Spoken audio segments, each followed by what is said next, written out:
Hi everyone, thank you all for coming. Uh, I am Matheus Torquato and I'm here to present the paper entitled Interacting SRN Models for Availability Evaluation of VM Migration as Rejuvenation on a System Under Varying Workload. First of all, let me apologize with you. I am sorry about not being at the conference.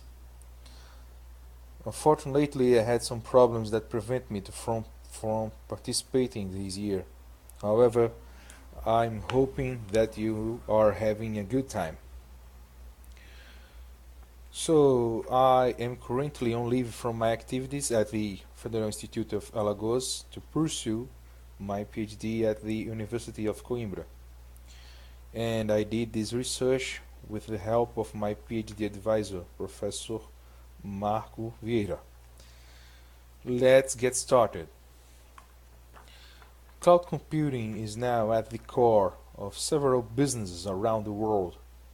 Here you can see just some of the AWS customers. Now, the applications running upon cloud computing range from simple applications to critical software. Due to the large amount of users running their applications and databases upon cloud computing, any service interruption may cause substantial loss of revenue. Therefore, any research effort to improve cloud computing availability is of utmost importance. Within this topic, a previous paper has shown that the virtual machine monitor, specifically the kernel virtual machine, may suffer from software aging problems. We have studied the effectiveness of VM migration as VMM rejuvenation. Our results are promising. What have we done in this experiment? We stressed the VM with a heavy workload in the stress phase of the experiment.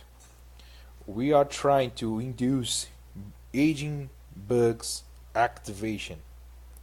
In the second part, the wait phase, we stopped the workload exposure to perceive possible effects of software aging.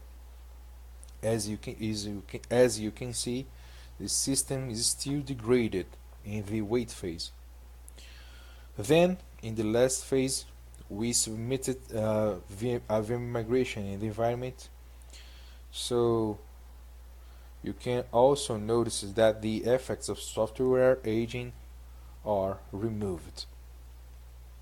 However, as our goal is to improve cloud computing availability, we also have to take in account that each migration has an associated downtime.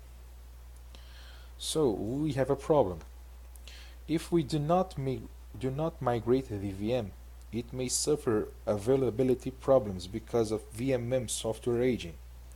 On the other hand, if we migrate the VM too often, we also compromise system availability. So we have to find the optimal rejuvenation schedule to maximize system availability. And this type of research was already published, including our previous papers and the papers from Dr. Mashida and other colleagues. So, software aging is directly affected by the workload intensity. Now we want to cover this aspect in our research too. So, what are the highlights of our paper? First, we are now considering the aspects of workload variation. Second, we use the interacting models approach to substantially reduce the time for model evaluation. And as expected, we also present the best rejuvenation schedule for maximize system availability of each proposed scenario. So let me explain to you our assumptions for this evaluation.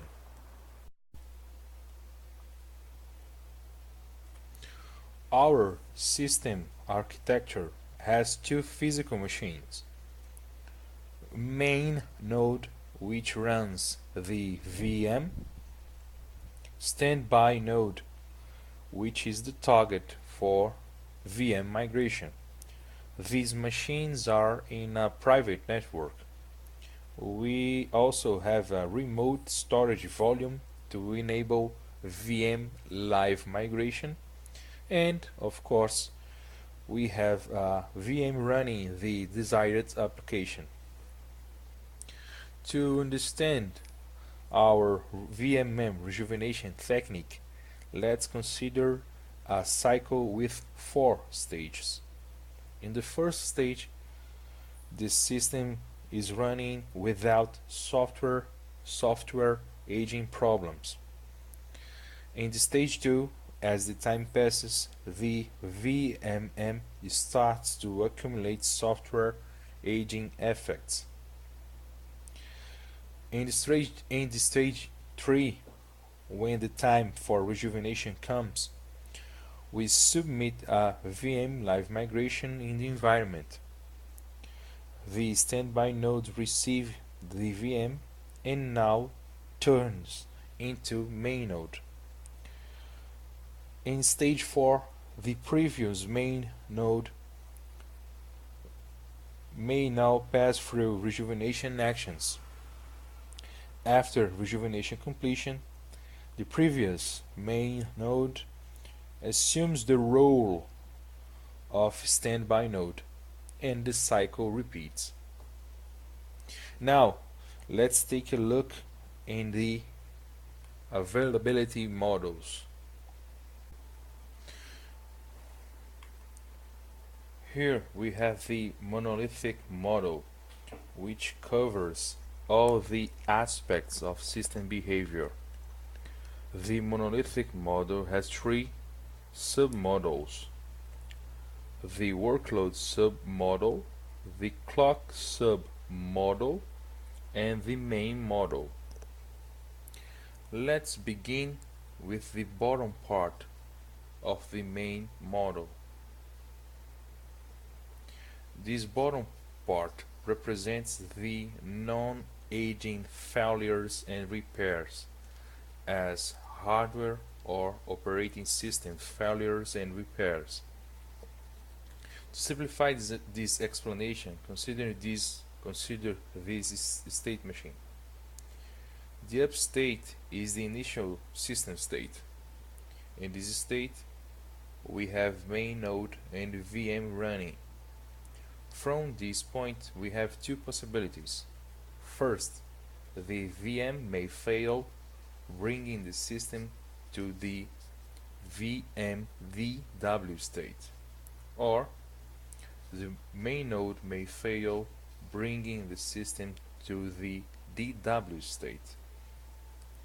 After a VM failure, we can repair the VM, bringing the system back to the up place, or a subsequently main node failure can occur, bringing the system to the DW state. The system repair after a main node failure has 2 steps. First, the main node repair, and then VM reboot. These behaviors are represented by the MNR transition and VMRB transitions. Moving on, let's now take a look in the VM live migration scheduling process. For this explanation, let's ignore the other parts of the model. In the system initial state, we have this configuration. The clock up and S and up places have tokens. The token in the up place represents that the VM and main node are running. The token in the S and up place represents that standby node is running. We also consider that the standby node may fail from no aging failure. This behavior is represented by the S and the W place and S and F and S and R transitions. Standby node failure does not affect the system availability directly, but it prevents VM live migration occurrence. The token in the clock place represents that rejuvenation scheduling is active. So when the clock reaches the interval for VM migration, the token is removed from clock place to the schedule place. The schedule place with a token enables the firing of the start LM transition. This transition firing represents that the start of VM migration. The start LM transition removes the token from the up and S and up places and puts a token in the LM place. After VM migration starts, the clock is reset to start the time counting for the next VM migration. This behavior is represented by the reset clock transition firing, removing the token from schedule place back to the clock place.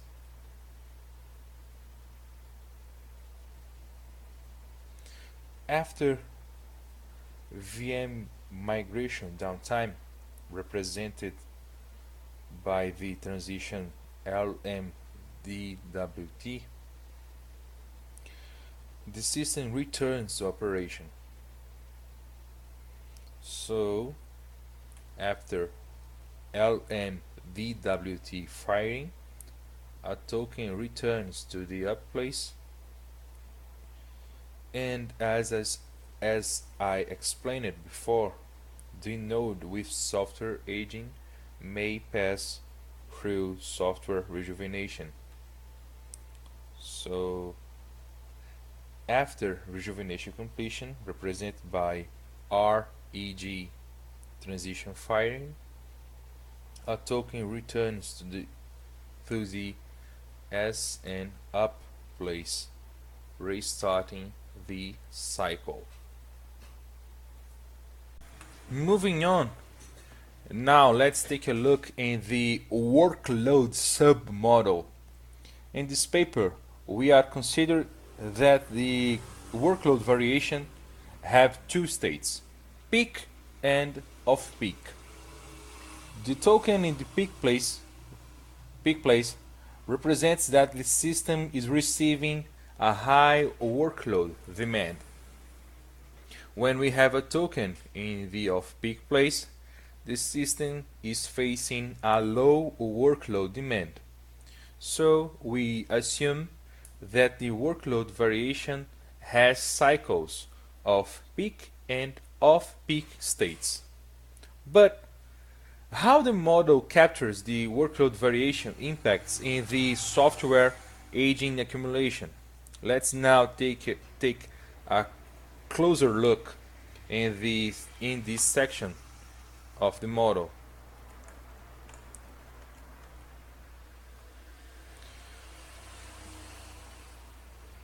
As soon as the system starts to run, it starts to accumulate software agent. This behavior is represented by the firing of the immediate transition agent, putting a token, which puts a token in the agent start place. The decision process between high load and low load transition is made observing the workload submodel. If the peak place has a token, then the high load transition will be enabled, moving the token from aging start place to aging high place. The phase high transition represents a faster resource depletion caused by software aging. In the other hand, if the workload submodel, if the off-peak place in the workload submodel has a token, then the low load transition will be enabled, moving the token from aging start place to the aging low place. The phase low transition represents a slower resources depletion caused by software aging. As we are dealing with the software aging problems, we also have to take in account of software aging failures. So we represent software aging failure occurrence when we have four tokens in the critical place. This situation enables the firing of the aging failure transition, which removes the token from the up place to the DW2 place. After software aging failure, the system may pass through a recovery or a repair to return to operation. The transitions clear aging represents the removal of software aging accumulation. These transitions are enabled when we have VM live migration or when we have a non-aging failure of main node or VM. We consider that the repair process of a non-aging failure comprise rejuvenation actions. The monolithic model evaluation is taking too much time, in some cases more than 1 day, so we have to adopt an approach to reduce models complexity. To do so, we have used the interacting models approach. We split the monolithic model into two parts: workload model and aging and rejuvenation model. The workload model covers the aspects of workload variation without rejuvenation and without non-aging failures and without VM migration. The workload model result serves as input for aging and rejuvenation model. Here you can see the aging and rejuvenation model. So we compute the system availability in the workload model. Thus we obtained the system availability considering the workload variation, and then we use this result as input for the T0 transition mean time, which represents the rate of software aging accumulation. Here you can see the interactions between models. So we compute the availability in the workload model and use this result as input for aging and rejuvenation model. The transition, the T0 transition mean time, is computed using the following equation. Going now to the case studies, our first case study is just an example of the difference between the monolithic model and the interacting models. We aim to compare the both strategies in terms of model evaluation time. So we consider a workload variation of a cycle with 1 hour of peak state and 1 hour of off-peak state. The result shows a significant reduction in the model evaluation time with a low error. The case study 2 is the main case study, which presents a sensitivity analysis of system availability under different conditions. We consider a workload cycle of 1 day. So the time interval of peak state is equal to peak duration, and the interval of off-peak state is equal to 24 minus peak duration. Here we have the obtained results. As expected, it is possible to notice that the system with heavier workloads have the worst availability results. We also found the optimal schedule for each proposed scenario. We calculate the uptime increase caused by software rejuvenation, and in some cases the uptime increase is more than 2 days. Finishing this presentation, let's highlight our conclusions. We presented a comprehensive availability model for virtualized environments, which covers the following aspects: non-aging failures and repairs, VM live migration scheduling, software aging, software rejuvenation, and also workload variation. We also find the best rejuvenation schedule for maximize system availability in each proposed scenario, and we use the interactive models to reduce computational time for model evaluation. The use of interactive models produce a significant reduction in the model evaluation time. As future works, we intend to include some performance metrics as throughput and jobbing block probability, and also some transient metrics as reliability and point-wise availability. So, if you have any question, please send me an email. I will will appreciate any feedback or suggestions for this work or this research. So this is it. Thanks for your attention.